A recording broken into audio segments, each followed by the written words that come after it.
বিসমিল্লাহির রহমানির রহিম। মাননীয় প্রধান উপদেষ্টা সহ উপস্থিত সবাইকে আসসালামু আলাইকুম। আজকে প্রথমে আমি স্মরণ করতে চাই জুলাই গণ অভ্যুত্থানের সকল শহীদকে, যাদের কারণে আজকের এই অনুষ্ঠানে আমাদের উপস্থিত হওয়া সম্ভব হয়েছে। তাদের সহ গত 15 বছরে জালিম সরকারের হাতে মৃত্যুবরণ করা সবাইকে আল্লাহ জান্নাতবাসী করুক। এখনও যারা আহত রয়েছে তাদের দ্রুত সুস্থতা কামনা করছি। আবরার ফাহাদকে এই পদক প্রদানের জন্য যারা কাজ করেছেন তাদের কাছে আমরা কৃতজ্ঞ। আজকের এই স্বাধীনতা পদক শুধু আবরার ফাহাদের বলে আমি মনে করি না, বরং দিনের পর দিন বাংলাদেশের সাথে কথা বলা প্রত্যেকের।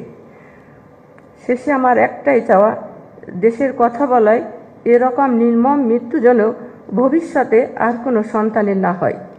উপস্থিত সবাইকে ধন্যবাদ। আবরার ফাহাদের জন্য দোয়া করবেন। আল্লাহ হাফেজ। 25 বছরের ওয়ারেন্টিযুক্ত আবরার ফাহাদ 2000 সালে 31শে ডিসেম্বর কুষ্টিয়া জেলার কুমারখালী উপজেলার রায়ডাঙ্গা গ্রামে জন্মগ্রহণ করেন। তিনি কুষ্টিয়া জেলা স্কুল থেকে মাধ্যমিক এবং ঢাকার নটরডেম কলেজ থেকে উচ্চ মাধ্যমিক পরীক্ষা উত্তীর্ণ হন।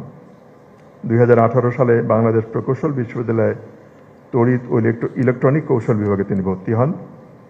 আবরার ফাহাদ নটরডেম কলেজে অধ্যয়নকালে সামাজিক যোগাযোগ মাধ্যমে দেশ হিতৈষণা ও রাজনৈতিক বিভিন্ন বিষয়ে লেখা শুরু করেন। বাংলাদেশ ও বহির্বিশ্বে রাজনীতি, ইতিহাস ও ধর্মীয় বিষয়গুলোতে তিনি গভীর জ্ঞান রাখতেন।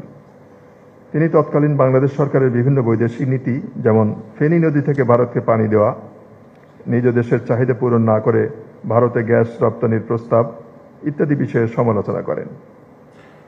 2019 সালের 6 অক্টোবর রাতে তৎকালীন ছাত্রলীগের বুয়েট শাখার নেতাকর্মীরা তার ফেসবুক পোস্টগুলোর জন্য তাকে দীর্ঘ সময় ধরে নির্মমভাবে নির্যাতন করে। ফলে 7 অক্টোবর প্রত্যুষেই আবরার ফাহাদ মৃত্যুবরণ করেন।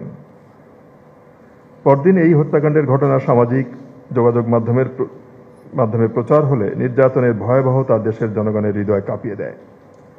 আবরার ফাহাদের হত্যাকাণ্ডের বিচারের দাবিতে বুয়েট সহ দেশের বিভিন্ন বিশ্ববিদ্যালয় ও শহরে আন্দোলন শুরু হয়।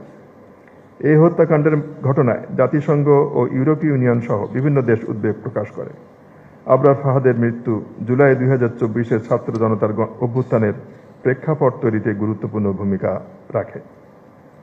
আবরার ফাহাদ দেশপ্রেম ও প্রতিবাদী তারুণ্যের প্রতীক।